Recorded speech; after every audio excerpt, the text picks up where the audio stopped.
Welcome back to Truth Moment. I'm your host, Tierra Pritchett. I'm laughing at your face.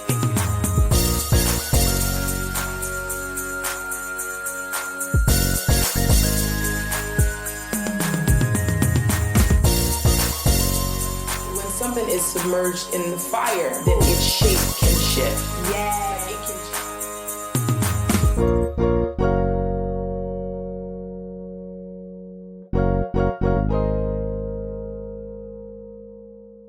Welcome back to Truth Moment. I'm your host, Tierra Pritchett.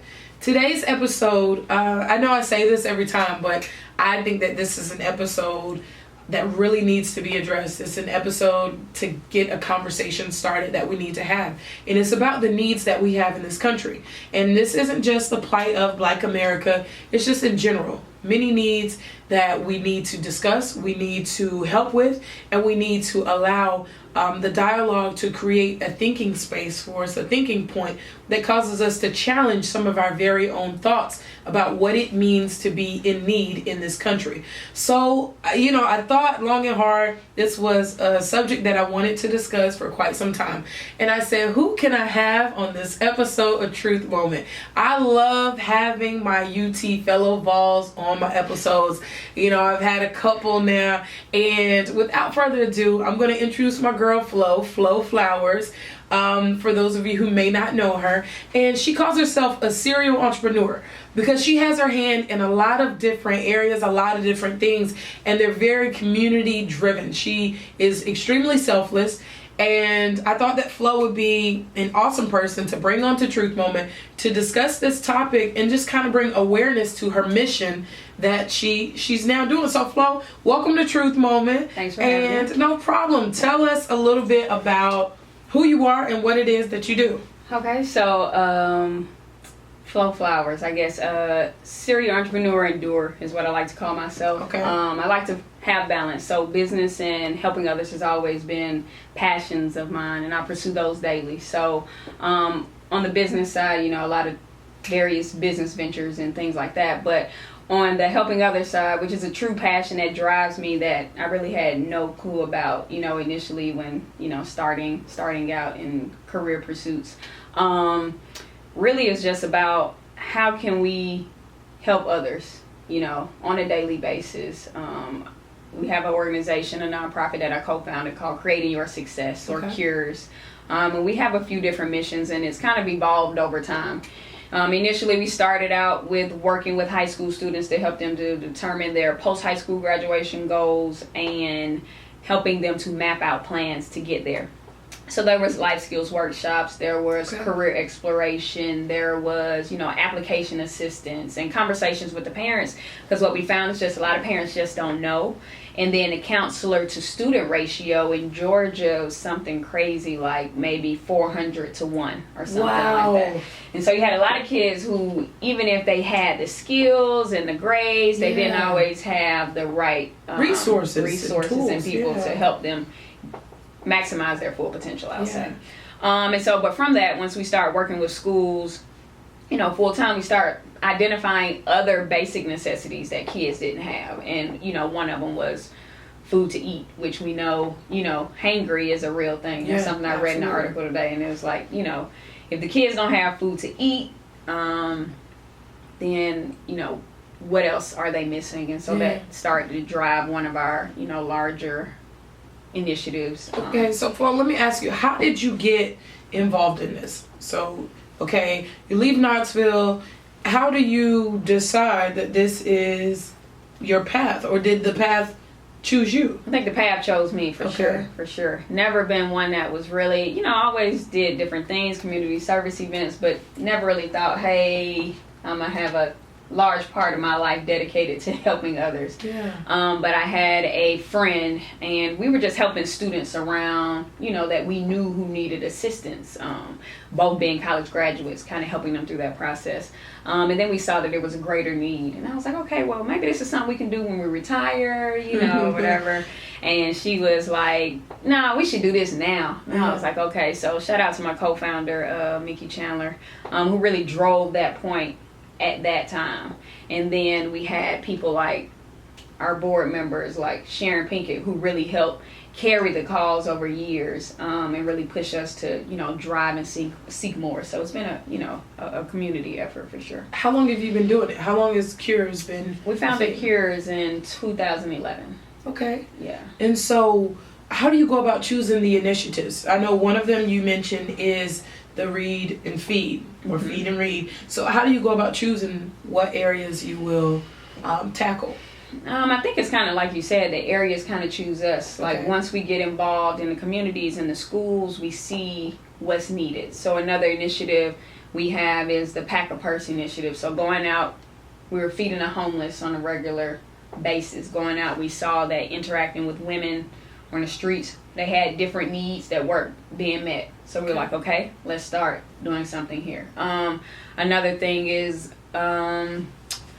what did I say? Oh, we feed the homeless monthly. Yeah. So just going out there on different days. A lot of people feed on Saturday and Sunday. So we would go out on Thursdays or a Wednesday and taking different things, not just going during the holidays and things like that. So really just getting involved, you learn more what's needed. Okay. And so that's kind of how we go with it. Do you ever have to deal with pride? So some people who may feel like they don't want to take what you guys are giving them. For sure. For sure. You get some characters. I mean, I think there's an overwhelming, what can I say? Most people are grateful. Okay. Most people are grateful for the assistance, but you definitely get people who, especially when you've been feeding them. Some people we've been feeding for like 5 and 6 years. Wow. So, sometimes they get too comfortable. Yeah. Then you have to ghost them for a little while so they can so they can remember, hey, I'm just trying to be kind, So yeah, we get people that'll request certain food, clothes. Wow. Sizes, or they'll complain right to your face. But usually there'll be people that are out there with them that'll say, hey man, that's not right or whatever, be grateful. But for the most part, majority of the people are super grateful and appreciative. But I think those characters really help to keep it enjoyable. I love to laugh, so to me it's just it's all fun and games when it comes to them.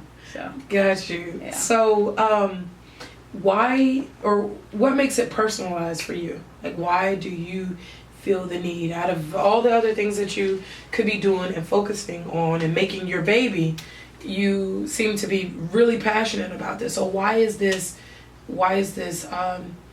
desire to be so community active, why is it so important to you? And I want to know a real answer, because it'd be real easy to just come up in here and like, because it's the right thing to do, but like, what's your real answer? No, I mean, how is it personal? I feel like as a kid growing up, my parents, my grandmother were everybody, they gave back, when they could. It didn't necessarily have to be anything formal. If they saw somebody in need, they would help. Yeah. And that's just what we did. That's what our family does.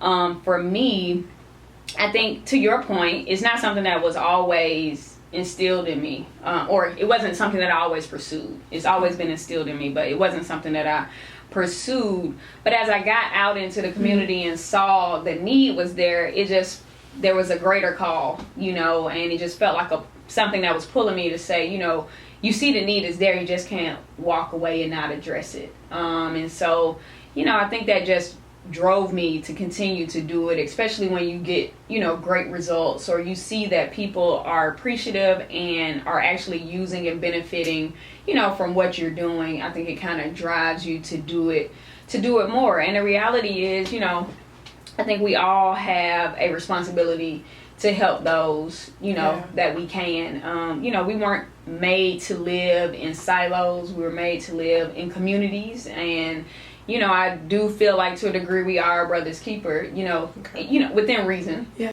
And so if we can help and assist, then we should, to some degree, to kind of help, the next woman or man. I mean, and to some degree, you see kids out there too, it's just like, man, I can't just leave the kids, so, I think it's just really a greater call that really drove me to do it, and it's just like, it just won't leave. So it's something I just have to do. Okay.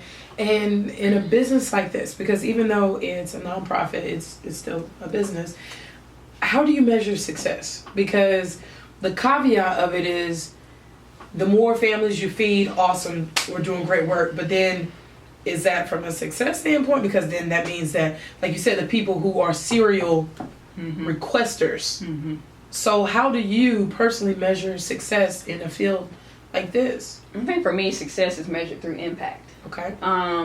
Never been one that was really driven by numbers, because I think that it's easy to calculate numbers, but you don't really understand your impact if you're not hitting the right people, And so for me, I think, the board and, all those that we work with, making sure that we reach the right people with the right resources is how we measure success. Make sure that we're reaching the kids who won't have meals to make sure that they can eat. Make sure that we're, to your point, not only feeding the person that we have fed for the past 6 years, but maybe some new people. So we don't always go to like the shelters, but we'll try to find specific places on the streets that might be neglected.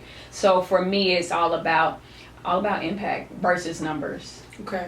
And do you guys operate under an initiative of teaching people how to become more independent, like outside of needing you guys? Well, we tell people about different resources, okay. But honestly, when I go out, I'm just trying to give them something to eat, I can't do everything. I can do what I can, So if you ask me about some different resources that you might be interested in, I can point you in the right direction. You're like, let me Google real quick. Yeah. Or I keep a list of resources, but the reality is, I think a lot of times and a lot of reasons why people don't assist others is because they get overwhelmed with thinking they have to do everything, or or what I'm doing is not enough. Yeah. But I think that for me, it's going in with a focused initiative and a focused goal. Yeah. For the day. Let me get these sandwiches out.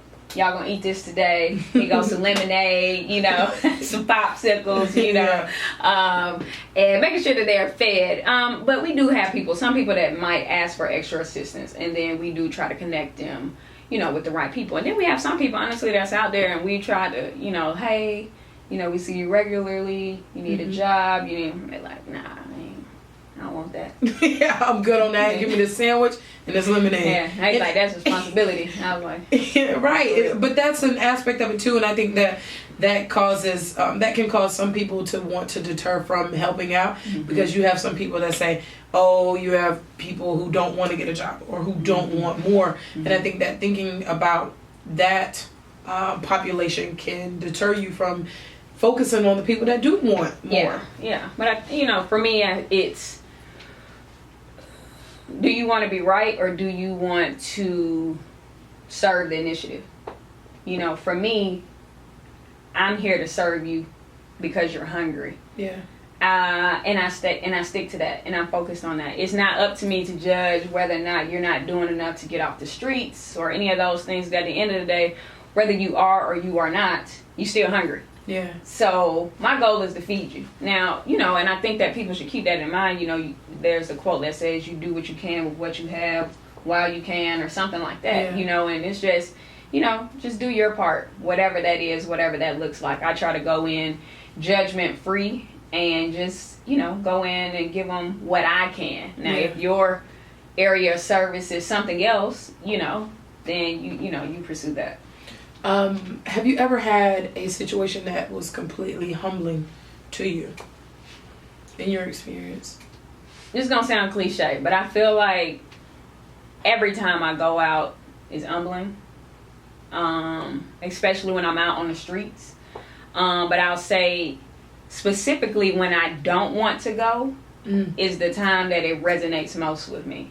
I mean, and let's be real, there's always times where you're not gonna always want to do it. You don't do it because you always feel up to it.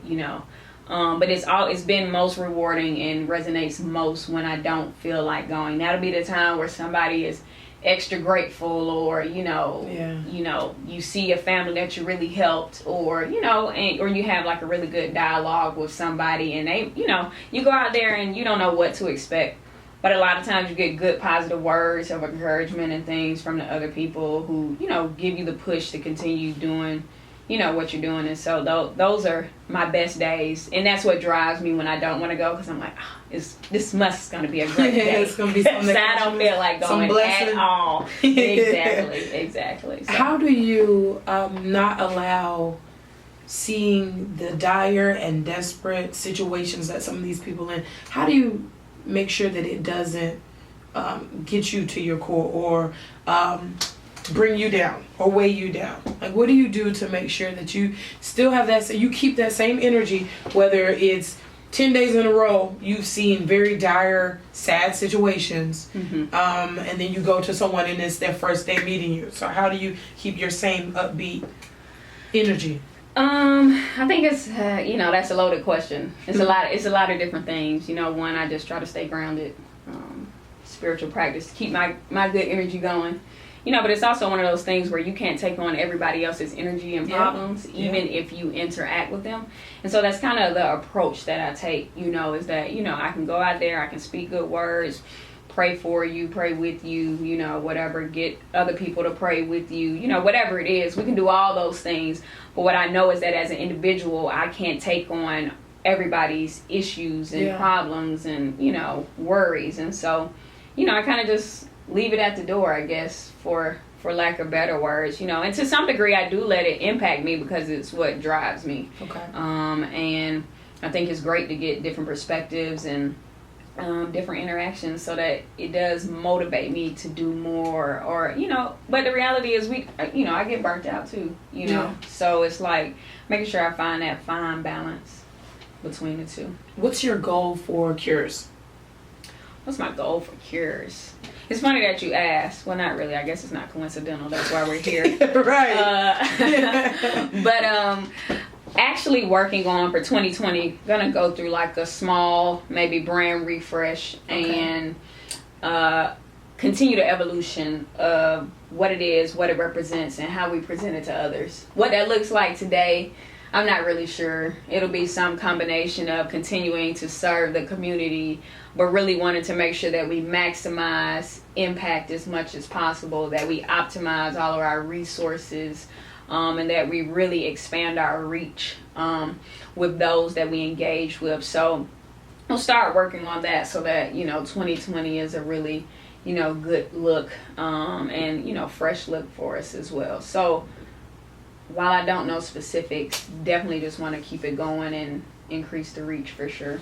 Okay. I think that the reason why your mission is so important because, like I said, a lot of times when people see someone at the intersection of Walmart or in the parking lot and they're holding up the signs, and it breaks your heart. I mean, I can only speak for myself. It breaks my heart. And you feel like, I think sometimes the overwhelming aspect of it is, okay, if I only got $5, this is not going to be enough. Like, how will they feed their whole family on this $5?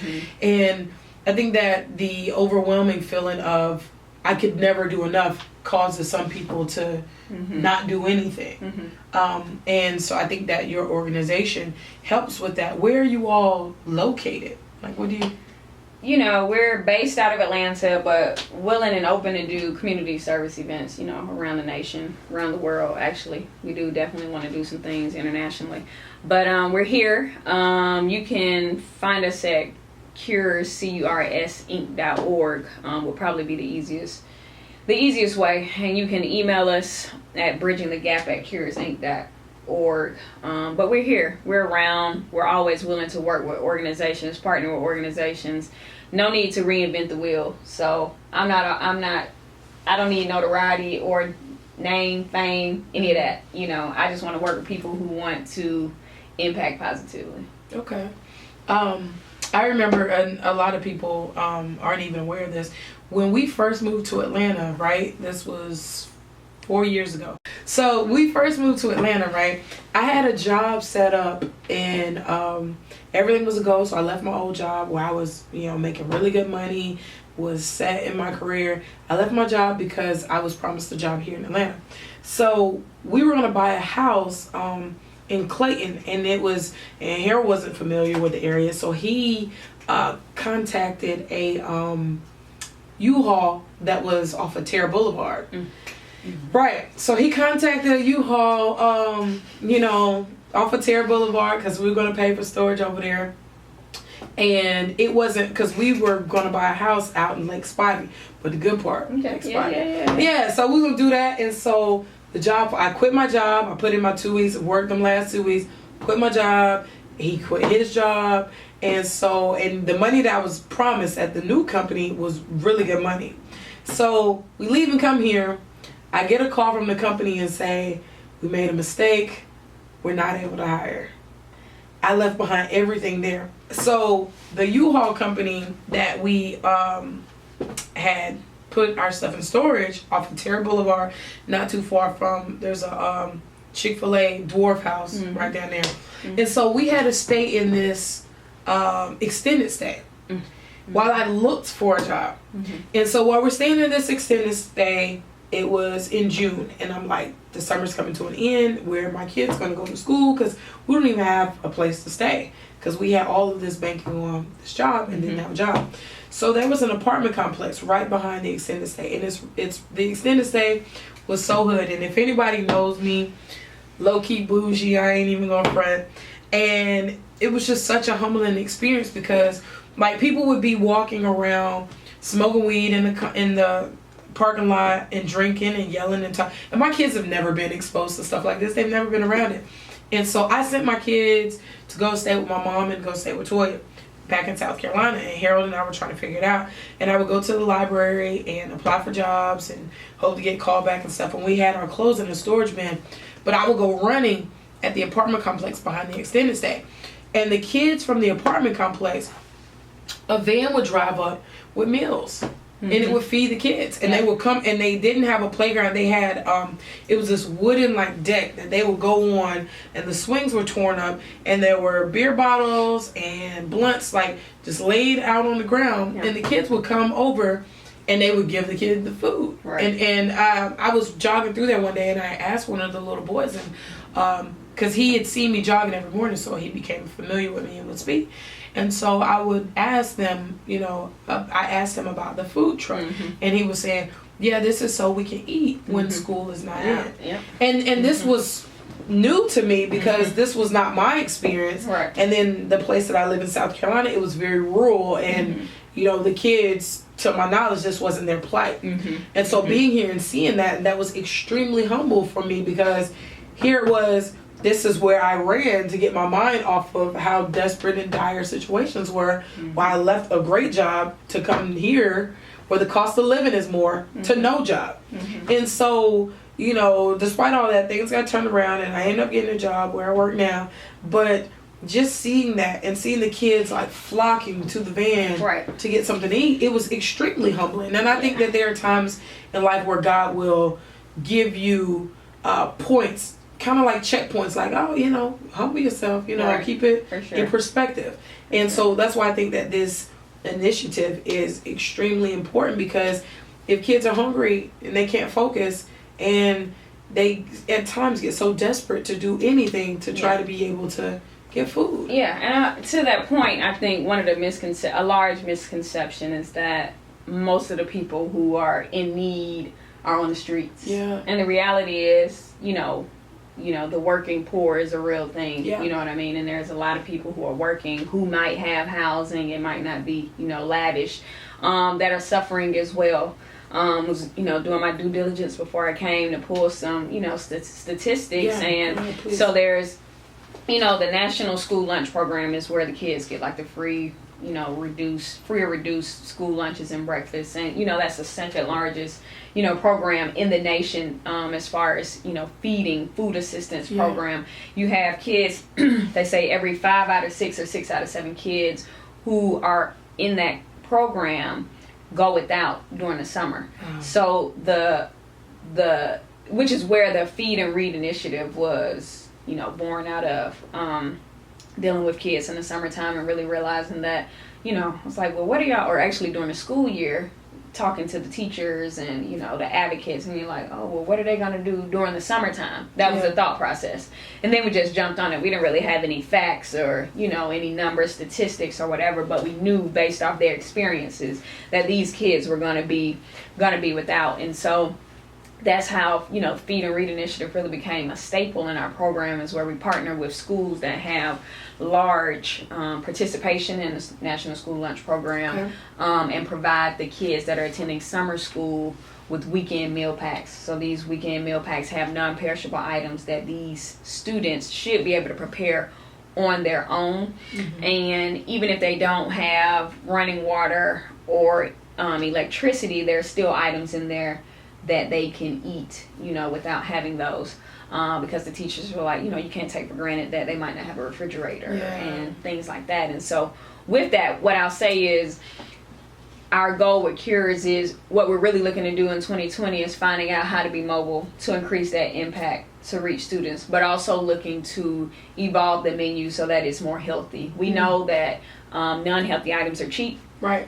But we also know that, you know, health is important. And, you know, minorities are more susceptible to, you know, diseases, diabetes, and things like that. So pressure, so we definitely want to get, you know, more healthy options, but that costs, you know, and so we're really just trying to be proactive with getting partners and sponsorships and things like that, looking to see, okay, again, how can we increase this impact as well as this reach? Because, you know, it's not always the people that are out on the street, it's the people that are sitting next to you at work, or the people that are in your child's classroom that are also, you know, suffering, and they're often overlooked because of the perception that we have of who is in need. And so it's really, I think, being open to knowing that it doesn't always look like how you anticipate or how you perceive, for you to really have a true impact and connection with those who might need the services. What I'm learning too, or learned through that experience, right? So when I would go through running, and then when my kids got back, and I took them to this apartment complex, and my son was playing football with some of the little boys, and Taylor was playing on the playground with some of the little girls. Some of the kids, like, they had Jordans, and they had nice clothes. But I think that too, we have a responsibility to not judge because they got, you know, because you've seen the memes on Facebook, like, don't come in here with $300 weave or Jordans on and you don't have school supplies for your kids. Different people have different priorities, but it's not the kids' fault. But beyond the priorities, those things could have been donated. They could have gone to somewhere where they were cheaper. You know. And then, you know, the back to school hair braiding and haircuts for free. You just never know. You know, I think our greater mission or call in life is not to judge people and to address the need. You know, for me, it's not, I'm just going to do my part. I'm not really concerned about what you have going on. If you're, you know, have your priorities messed up, that's not for me to be concerned about. You know what I mean? That's not what I was called to do, to figure out, you know, what you have going on, you know. So I just try to keep that in mind and, you know, keep it moving. Especially, you know, sometimes when I am out on the streets and, you know, I have people, you know, hey, can you give me some? I had a guy ask me for some Air Max. And he had some on, and I was like, I'm like, your shoes look better than mine right now. Like, look at me, like I'm beat out here, you know. So, you know, you get those, but you know, you just keep it going. It has nothing to do with me. Right, like we're gonna feed you either way. Exactly. You know, I think you just can't get caught up. You go what you were called to do. Do your part and keep it moving. All the rest of that, you know, whether it's karma or whatever else, it'll come. But you don't have to put your hand in it. How do you think that it affects their mental health when they have to come to a program like yours? I hope that the people that interact with us know that we are operating out of love. And that, you know, to specifically answer your question, I don't know how it's impacting their mental health. But what I do know is that how you engage with people and interact with them directly impacts their experience. And so I want everybody's experience to be good. You know, people, you know, they say, who you with, who you coming from, you know, what you doing, you know, and I try to, you know, it doesn't have to be a large organization. You don't have to know who we're with, you know, just know that we care about you. You know, if there's anything we can do, we will, you know, within reason. Because I had a guy ask me to take him home, like, I was like, not gonna be able to do that. but I got these chips. Right. I can give you 2 bags. Right, exactly. Instead of the usual one. But, you know, I just try to really just bring good energy to the people so that, you know, put a smile on their face and interact with them. You know, letting them know, you know, this is no judgment zone. Just get this help. You know, and if they need more, you know, some people do ask for prayer and things like that. We have people that can, you know, pray with them and assist them, you know. Okay. So that's always good. That's dope. That's dope.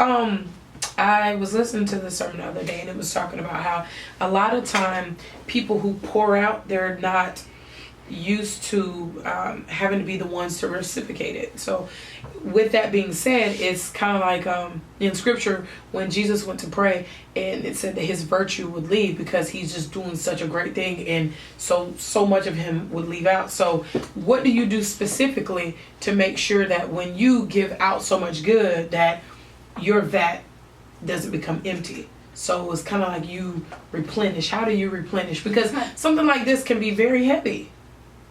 How do I replenish and recharge? Travel. Okay. Especially after like the summer program, went unplugged for like a week. I think for me, I make sure that I replenish every day. Okay. And so that the likelihood of me being burnt out from one interaction is limited. And so I have a set practice of, you know, when I get up, I go to the gym, have to get that, burn that physical, you know, clear my mind, all of that. I come home, do my meditation, my devotion, and that helps to replenish me every day.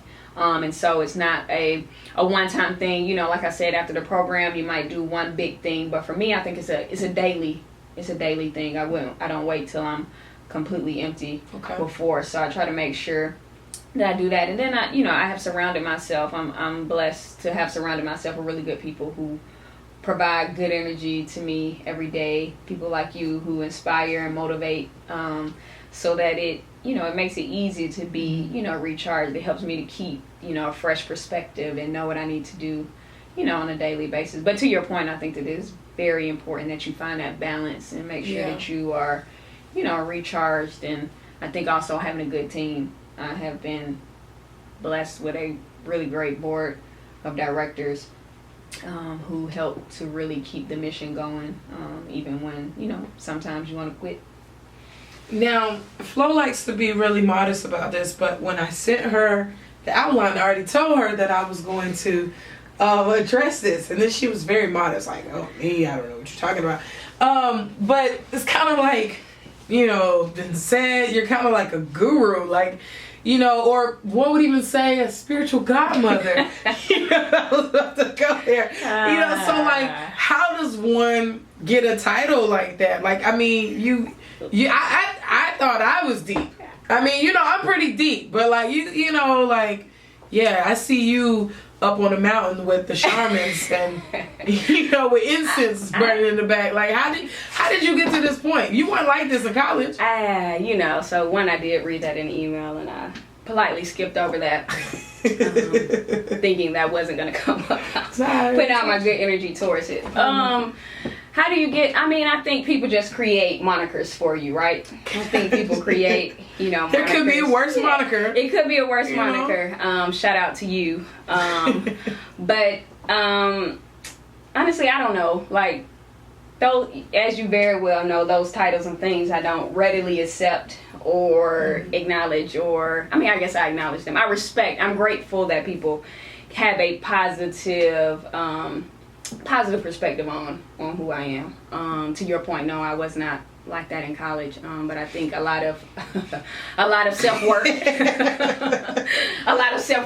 have to be proactive, and it's just different seasons. I loved who I was in college, but I love who I am now too. And so it's just I think the natural evolution of who you are, self-work, working on myself, being authentic. And I think that allows me to relate to other people. I think being in tune and aligned allows me to properly communicate and engage with others and provide them what they need. I don't really take credit for my interactions with others when they get something from it, because I know that there's a higher power that's working through me, that's allowing me to, be a vessel.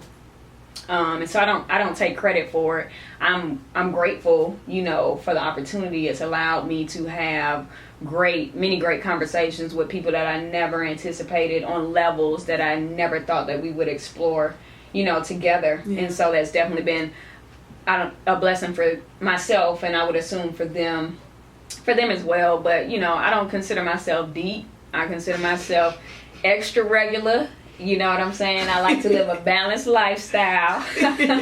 So, we can talk about the Lord at the bar if you would like. I am completely okay with that. I told him, keep me in the bars, Lord, if you want to keep using me. And so he has been using you at the bar. Yeah, it's the oddest thing. It is not something that I bring up, but I'll be there and people just start talking to me about prayer and whatever. And I'm like, what? I don't wear crosses. I don't, but that's how right? That he's using you. Yeah, and it's not about me, and it's not me. So I to your point, no, I don't know how I got that moniker. I don't use it. Right. I like to keep it under wraps. Yeah. But thank you, Truth Moment, for letting the world. No problem. Letting the world know that about you. I mean, you accept the title very humbly, so it's no problem. Now, if you would have came up in here like, yes, I am known as a guru up in here, the episode would have been over that quick. Because I would have been like, well, all right. Thank you guys for. Yeah, nah, that's not me. I don't see myself as that, but I am appreciative again for positive, because people, a lot of people haven't had positive experiences with me. When you talk about earlier in life, I have conversations with people now, and I'm like, was that your experience? I'm like, it really wasn't mine, but I apologize. Right. But so it's cool. Yeah, so I see you got your notes. Is there anything else that you specifically want us to know about Cures and again create your success that you will want to just kind of put out there to my guests or to my viewers that you would just want them to know about what it is that you're trying to do? One, I think that I would want people to know, before it's about Cures, I would say about self, is that, we all have the ability to positively impact and help others. And I think that we all, on some levels, are required to do so and live selfless lives. So I would encourage everyone to find out how you can impact. It might be volunteering once a month or once a year. You might find one cause that you want to donate to or whatever that is. Understanding that we do have to help each other if we want to see a change. Like some people just don't have it. Some people don't have the resources, don't have access to the resources.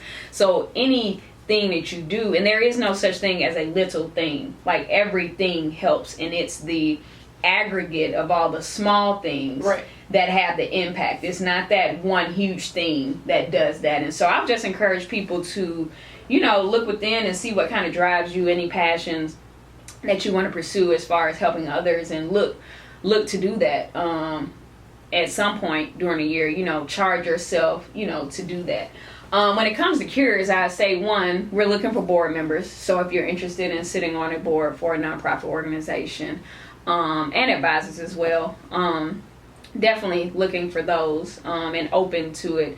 Also open to people who just want to collaborate and do a dope event that's giving back to the community. Open to what that looks like. Just really wanting to work and get down to it. I don't really like to talk. I don't talk a lot about it because I'm just like, you talk so much to people and they're not really about that life, about trying to do nothing, so it's just like, if you really want to work, then call us. And then again, we have our initiatives. I had to write them down because it's been a minute since I had to talk about them. But again, we have like a care closet that we sponsor at elementary schools with, uniforms and school supplies that we take donations for. We do the monthly meals. I think it's the third Saturday that we go out and feed. But again, we're open. If you say, hey, my family and I want to go out, I'm open to that. We have life skills workshops. So if you have teens or middle school students who you want us to facilitate a workshop, we can do that. Post-high school readiness can be rolled into that, helping kids to explore and figure out what they want to do.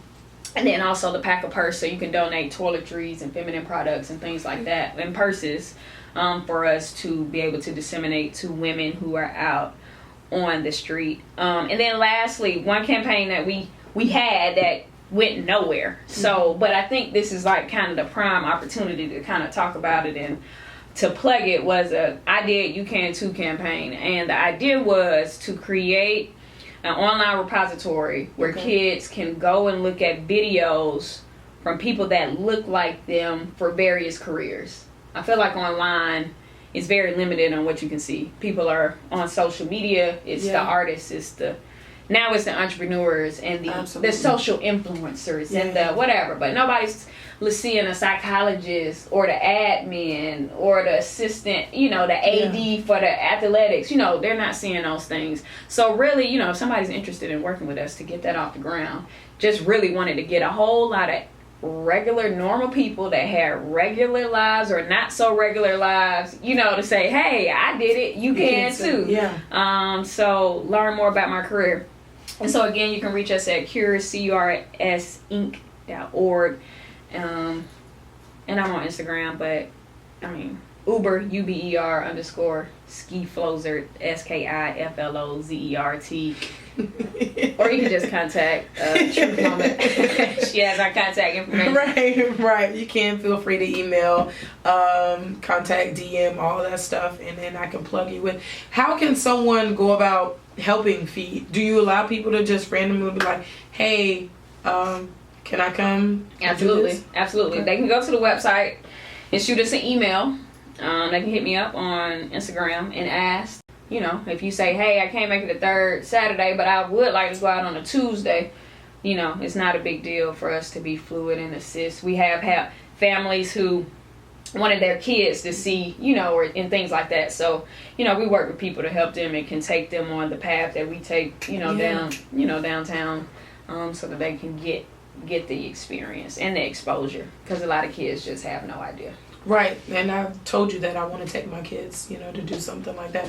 We'd always talked about, maybe for Thanksgiving, but just on a random day that you can do it to take them, because I think it's really important, because they can get so caught up and wrapped up in their own lives and how good they have it, to where they lose sight. Right, they lose sight of what, is out there, because I was telling them at their school, they gave away backpacks and some supplies, and I thought that was so awesome because I had never seen, anything like that. And my hope was that everyone who took it was someone that was in need, and it wasn't so much as like to try to point out the people in need, but as it was that I didn't want them to run out of supplies, to where someone who maybe single parent and she got off work late, so she's coming to the open house late, and now there's no more backpacks, and she needed it because people who really didn't need it was like, cool, well, now I ain't gotta go and buy a backpack, but because they had asked me, they were like, oh, they're giving out backpacks, and I'm like, both of you have backpacks, and yeah, you're right, we got stuff, cool. And then they they walked, but they saw some friends getting backpacks, and it can be tricky sometimes with things like that, because you don't want kids to feel like they're being ostracized or highlighted, because of their current financial situation, but in a sense, helped, and I don't want my kids to look at those kids any differently, and I think that, like I said, if you have an opportunity for them when they're not having practice, for them to come and help out, just let me know. We're all about creating our success and creating opportunities, so when they are available, let me know. Right. When they can pencil me in. But to your point, I think that it's important that I think people learn by experience, right? And so the more that you interact with them and you listen to these people's stories and you understand, oh, we're just alike. We just had either, different circumstances, or we made different choices, but it doesn't make me better. Right. It doesn't make me better. It doesn't make you any less worth any of the items, that we provide or whatever. And I think that that's important to see. I think that is a great reminder for me every time that I go out, is that, I am blessed and I have a responsibility, to do something and it doesn't have to be large. Literally, I went out there one Saturday. It was blazing hot and just served lemonade because that's what I had. You know, and it doesn't take much. Yeah. You can freeze a box of popsicles and take them popsicles out there. They're gonna be amped because don't nobody think to take popsicles. Yeah, you know, yeah. They're like, oh, I got 12 bottles of water. You know, so to get something else, you know, they're open to that. So that's awesome. That's awesome. So can people donate to? You can donate on the website. You can donate through PayPal, but you also can send an email, and we can connect so that you can send items. If you want to send items to our P.O. box, or if you live locally, I can meet you to pick up items. You know, we do accept clothes, toiletries, feminine products, and non-perishable items for the Read and Feed, Read and Feed initiative as well. So everything's on the website, but again, always just shoot an email. I will respond to your email with any additional information that you need. Okay. Do you accept gently used toys? Yes, I do, because there is also a women's shelter that is downtown that we connect with, and there are children that are there. And so when the kids, because people only think to donate clothes, so when they see toys, they like go crazy. Yeah, absolutely, man. Flo's getting all of our stuff now. Like, nah, we not doing the whole Goodwill thing. No, not a Goodwill, but I'm just saying, if I know that you're going to actually be going and giving out the stuff, and then, have my kids go with you, too, to give back the stuff and see, other kids. And maybe that's an exercise where they collect for X amount of months. And then once they have downtime, we can go out and distribute it. And, distribute it, and they can see, for themselves. Because we do a thing in our house, like for Christmas, and nothing that's broken, nothing that doesn't work, nothing that's faded or the labels coming off, but like giving away things, but not just things that you don't like, but things that you love too, so that you can get something. So, Harold and I tell them, you're blessed to be a blessing. So, absolutely, I have them do that now until, Christmas, and then we can go and do that. Absolutely. But, Flo, I'm so thankful to have you on the episode today. Thank you for the opportunity. And bringing your initiatives, and cures is absolutely amazing. I'm proud of you. I am. I really want to tell you that. I'm proud of you. I mean that from the bottom of my heart. Just you really doing something great for the community. This is something that creates a ripple effect, because not only are you giving these people these tangible items that they need, but you're making them feel that someone cares, and then making them feel a sense of self-worth. And so, me being in the field that I am in, I know that's the starting point. That's turning the key in the ignition of getting someone to feel better about themselves, to have someone say, you're important, or having someone clown with them like you do when you go down there.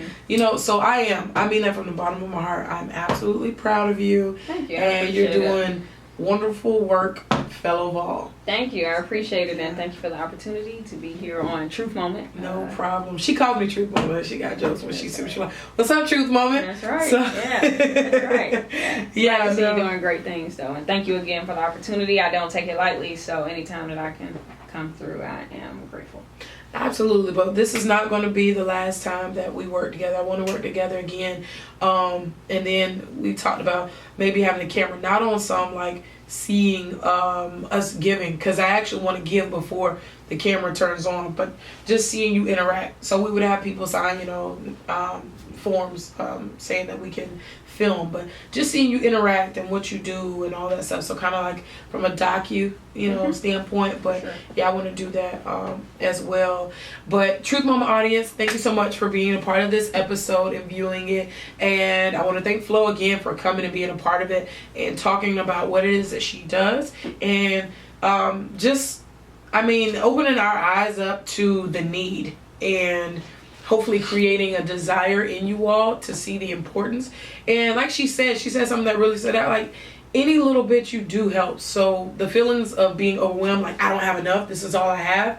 And then not feeling like you have to be the one to decipher whether or not someone is panhandling, just because, or whether someone is in need. That's not your job. So just giving it and letting God take care of the rest. I think that was a very important lesson that you brought tonight on this episode. So again, I want to thank Flo. She left her ways. Flo, say one more time the way that they can find you, the webpage. Cures Inc. So that's CURSINC.org. And before, I just wanted to piggyback on what'd you say? What'd you just say?